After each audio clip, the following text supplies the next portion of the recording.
बच्चों welcome to the modern NCERT solution. तो आज हम फिर से आ गए एक और न्यू वीडियो के साथ जिसमें कक्षा 8 का वसंत जिसका चैप्टर 7 यानी कि कबीर की साखियां। इसी वीडियो में इस चैप्टर का क्वेश्चन आंसर और संपूर्ण अर्थ जानने वाले हैं। तो अगर वीडियो आपको यदि अच्छा लगे तो वीडियो को लाइक एंड चैनल को सब्सक्राइब कर सकते हैं।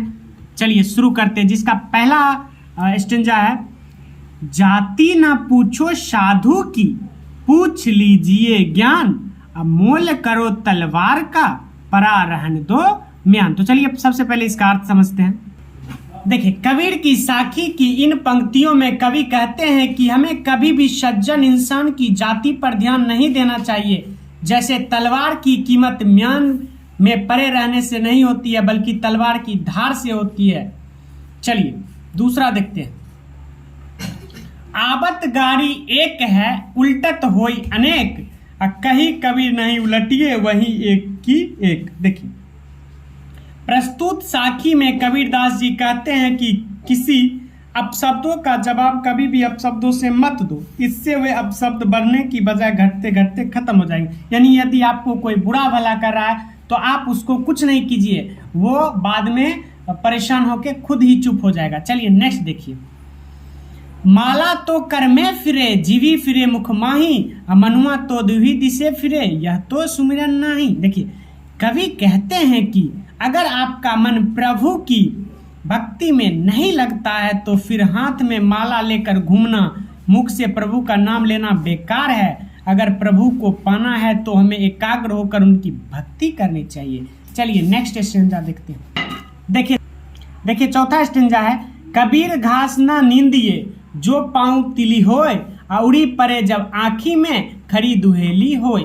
कबीर जी कहते हैं कि हमें कभी भी किसी को छोटा समझकर उसका निरादर नहीं करना चाहिए। जैसे घास को छोटा समझकर हर वक्त दबाना नहीं चाहिए, क्योंकि अगर उसका एक तिनका आँख में चला जाए तो हमें बहुत पीड़ा होती है। देखिए, कबीर की साखियों में ये क्या बताया गया है कि घास बहुत छोटा है, हम उसे पैरों के तले कुचलते हैं, लेकिन हमारे आँख में वही आ जाए तो हमें बहुत पीड़ा होती है। इसीलिए हमें किसी भी चीज को छोटा नहीं समझना चाहिए। लास्ट स्टेंजा है क्या, सुनिए।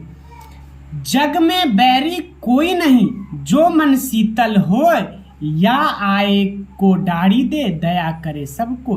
प्रस्तुत साखी में कबीर जी कहते हैं कि जिस मनुष्य का मन शांत होता है दुनिया में उसका कोई शत्रु नहीं हो सकता है। यदि दुनिया का हर मनुष्य स्वार्थ, क्रोधी जैसी भावनाओं का त्याग कर दे तो वे दयालु और महान बन जाता है। देखिए, यहाँ पे अर्थ होता है समाप्त। अब चलते हैं हम क्वेश्चन आंसर की ओर। चलिए प्रश्न अभ्यास पाठ से। देखिए, तलवार, पहला क्वेश्चन है, तलवार का महत्व होता है म्यान का नहीं, उक्त उदाहरण से कबीर क्या कहना चाहते हैं स्पष्ट कीजिए। देखिए, तलवार के धार का जो है वो महत्व है, म्यान का नहीं। देखिए एग्जाम्पल के साथ हम समझते हैं। उक्त उदाहरण से कबीर कहना चाहते हैं कि जैसे महत्व तलवार के गुणों का होता है, म्यान की सुंदरता का नहीं, उसी प्रकार महत्व व्यक्ति के गुणों का होता है, ना कि उसके दिखावे का। चलिए दूसरा क्वेश्चन आंसर हम लोग देखते हैं। पाठ की तीसरी साखी जिसकी एक पंक्ति है, मनुआ तो दुही दिशे फिरे, यह तो सुमिरन नाही, के द्वारा कबीर क्या कहना चाहते हैं। देखिए इसका आंसर, इस पंक्ति के द्वारा कबीर कहना चाहते हैं कि दसों दिशाओं में भटकते मन के साथ हरि नाम लेना सच्ची भक्ति नहीं है। यानी कि सिर्फ भगवान का नाम जपना ही सच्ची भक्ति नहीं है, यह केवल दिखावा है, भातृ है।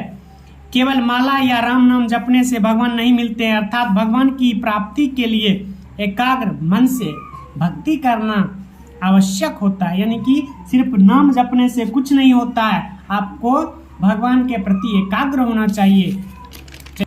कबीर घास की निंदा करने से क्यों मना करते हैं, पढ़े हुए दोहे के आधार पर स्पष्ट कीजिए। कबीर घास की निंदा करने से इसलिए मना करते हैं क्योंकि घास भले ही पैर के नीचे दबा रहने वाला तुच्छ वस्तु है, लेकिन यदि आंख में तिनका बन चला जाए तो बहुत पीड़ा होती है। अंततः किसी का भी निरादर नहीं करना चाहिए। देखिए चौथा क्वेश्चन क्या है, मनुष्य के व्यवहार में ही दूसरों के विरोधी बना लेने वाला दोष होते हैं, यह भावार्थ किस दोहे से व्यक्त होता है। चलिए इसका आंसर देखते हैं। इसका आंसर क्या होगा, जग में बैरी कोई नहीं, जो मन शीतल होए, या आपा को डारी दे, दया करे सब कोई।